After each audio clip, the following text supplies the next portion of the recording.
కాంగ్రెస్ దూకుడుకు కళ్లెం వేసేందుకు BRS party కొత్త plan వేసింది. ఆపరేషన్ ఆకర్ష్ కు బీఆర్ఎస్ నేతలు బ్రేక్ వేసేందుకు పెద్ద అస్త్రాన్ని సిద్ధం చేస్తోంది. ఇక్కడ ట్విస్ట్ ఏంటంటే ఆ అస్త్రాన్ని కాంగ్రెస్ జాతీయ నాయకత్వమే రెడీ చేసి ఉంచింది.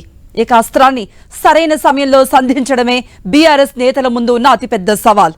ఇంతకీ రాష్ట్ర నాయకత్వాన్ని ఇబ్బందులు పెట్టేలా జాతీయ నాయకత్వం ఏం చేసింది? గులాబీ పార్టీకి అది ఎలా కలిసి రాబోతోంది?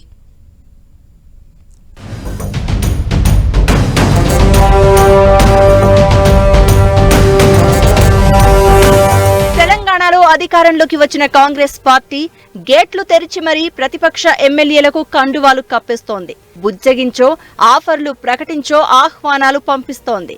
ప్రతిపక్షాల ఎమ్మెల్యేలు తల ఊపగానే మెడలో కాంగ్రెస్ కండువా కప్పేస్తోంది. లోక్సభ ఎన్నికల్లో గెలుపే టార్గెట్ గా ఆపరేషన్ ఆకర్ష్ కంటిన్యూ చేస్తోంది.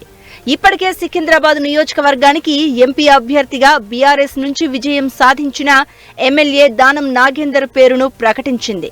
ఇదే వ్యూహాన్ని మిగిలిన నియోజకవర్గాల్లో కూడా పక్కాగా అమలు చేసేందుకు అడుగులు వేస్తోంది. త్వరలో జరిగే స్థానిక సంస్థల ఎన్నికల్లోనూ కలిసొచ్చేలా అధికార పార్టీ ఆపరేషన్ ఆకర్ష్ మొదలుపెట్టింది. ఇదంతా బాగానే ఉంది. కానీ ఏఐసీసీ విడుదల చేసిన మేనిఫెస్టో తెలంగాణ హస్తం నేతలకు కొత్త చిక్కులు తెచ్చిపెట్టేలా ఉంది.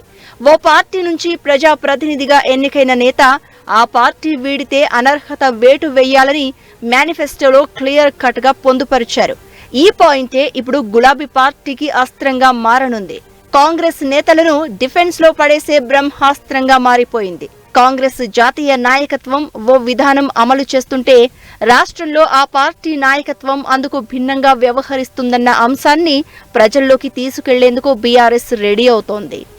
తెలంగాణలో పార్టీ మారిన ఎమ్మెల్యేల వ్యవహారాన్ని రాహుల్ గాంధీ దృష్టికి తీసుకువెళ్లేలా మాజీ మంత్రులు కేటీఆర్, హరీష్ రావు చర్యలు చేపట్టారు.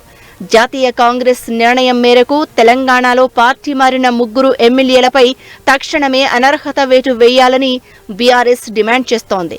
లేదంటే జాతీయ నాయకత్వానికి వ్యతిరేకంగా రాష్ట్ర పార్టీ నిర్ణయాలు ఉంటాయనే వాదనను ప్రజల్లోకి తీసుకెళ్లేందుకు బీఆర్ఎస్ సిద్ధమవుతోంది. గతంలో పారిశ్రామికవేత్త అదానీ వ్యవహారాన్ని రాహుల్ తప్పుపడితే రేవంత్ సమర్థించారన్న విషయాన్ని బీఆర్ఎస్ ప్రస్తావిస్తోంది. ఢిల్లీ లిక్కర్ కేసు విషయంలో కూడా భిన్న ప్రకటనలు ఉంటాయని బీఆర్ఎస్ నేతలు ఎప్పటినుంచో విమర్శిస్తున్నారు. ఇప్పుడు కాంగ్రెస్ మేనిఫెస్టోలో పార్టీ ఫిరాయింపుల అంశం గులాబీ పార్టీకి మంచి అస్త్రంగా మారనుంది.